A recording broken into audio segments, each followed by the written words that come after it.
আমরা আমাদের সম্ভাব্য প্রার্থীদের নাম ঘোষণা করতে যাচ্ছি। এখানে আমরা বিশেষভাবে উল্লেখ করতে চাই যে আমাদের সঙ্গে যারা যুগপৎ আন্দোলন করেছেন, আগে শুনতাম রাজনীতিতে ত্যাগী তৃণমূল নেতা কর্মীদেরকে মূল্যায়ন করা হতো না। এটা এখনো করা হয় না। যারা ত্যাগী, যারা দলের জন্য অনেক কিছু করছে, কিন্তু তাদের কেউ মূল্যায়ন করে না।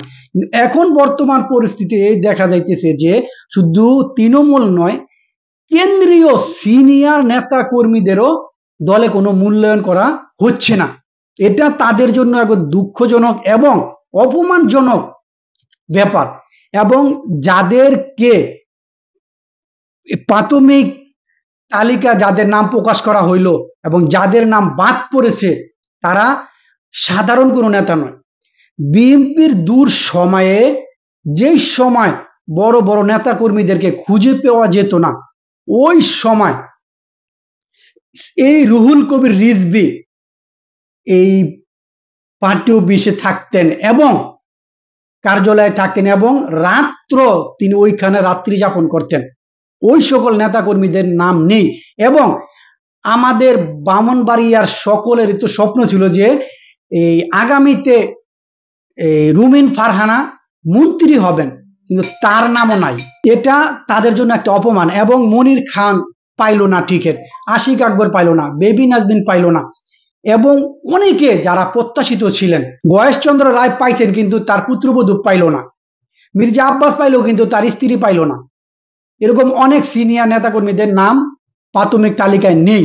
কিন্তু এই বললে এই না যে তারা বাদ পড়ছে, হ্যাঁ তাদেরকে দিবে, কিন্তু প্রাথমিক তালিকাতে তাদের নাম না থাকা এটা একটা অপমানজনক বিষয় রাজনীতিতে।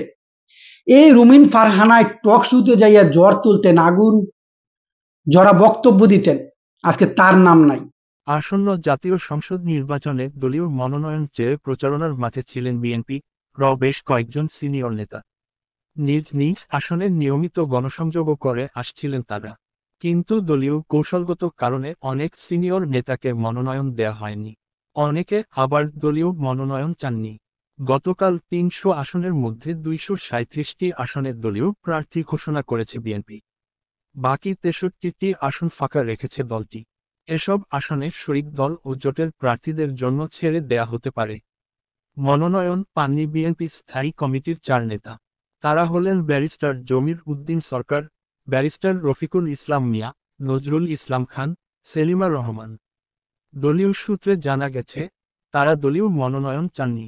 এছাড়া মনোনয়ন বঞ্চিত হন বিএনপি ভাইস চেয়ারম্যান পদ স্থগিত গিয়াস কাদের চৌধুরী, শামসুজ্জামান দুদু ও চট্টগ্রাম উত্তর জেলা বিএনপি সভাপতি গোলাম আকবর খন্দকার, বিএনপি চেয়ারপারসনের উপদেষ্টা আব্দুস সালাম, আসলাম চৌধুরী, আরিফুল হক চৌধুরী, সৈয়দ মোয়াজ্জেম হোসেন আলাল, সিনিয়র যুগ্ম মহাসচিব রুহুল কবির রিজভী, যুগ্ম মহাসচিব হাবিব নবী খান সোহেল, সাংগঠনিক সম্পাদক কাজী সাইয়েদুল আলম বাবুল, আব্দুস সালাম আজাদ, অধ্যক্ষ সেলিম ভুঁইয়া, প্রচার সম্পাদক সুলতান সালাউদ্দিন টুকু, মীর শরাফত আলী সাপু, নাজিমুদ্দিন আলম, সাবেক যুবদলের সিনিয়র সহ-সভাপতি মামুন হাসান, ঢাকা মহানগর উত্তরের যুগ্ম আহ্বায়ক এস.এম. জাহাঙ্গীর, সহ স্বেচ্ছাসেবক বিষয়ক সম্পাদক আব্দুল কাদের ভুঁইয়া জুয়েল, সহ আন্তর্জাতিক বিষয়ক সম্পাদক ব্যারিস্টার রুমিন ফারহানা, সাবেক এমপি গিয়াসউদ্দিন।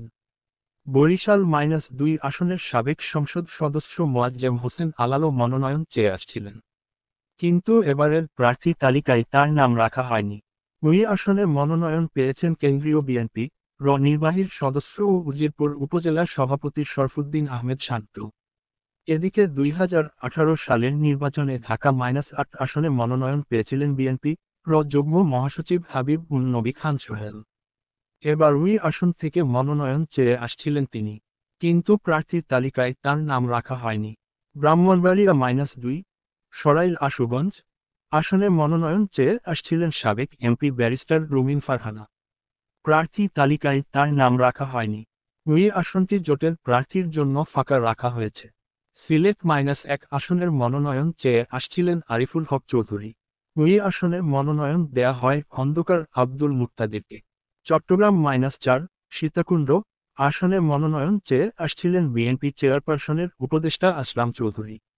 তাকেও মনোনয়ন দেয়া হয়নি।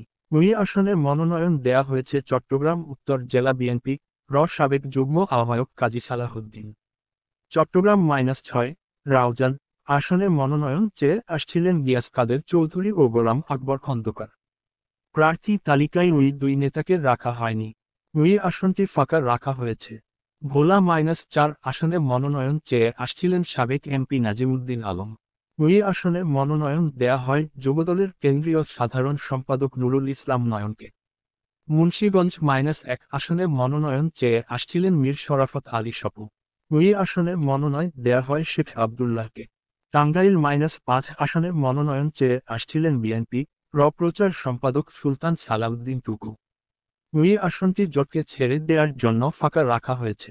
চুয়াডাঙ্গা -1 আসনে মনোনয়ন চেয়ে আসছিলেন শামসুজ্জামান দুদু। তাকেও মনোনয়ন দেয়া হয়নি। ওই আসনে মনোনয়ন দেয়া হয়েছে শরীফুজ্জামানকে।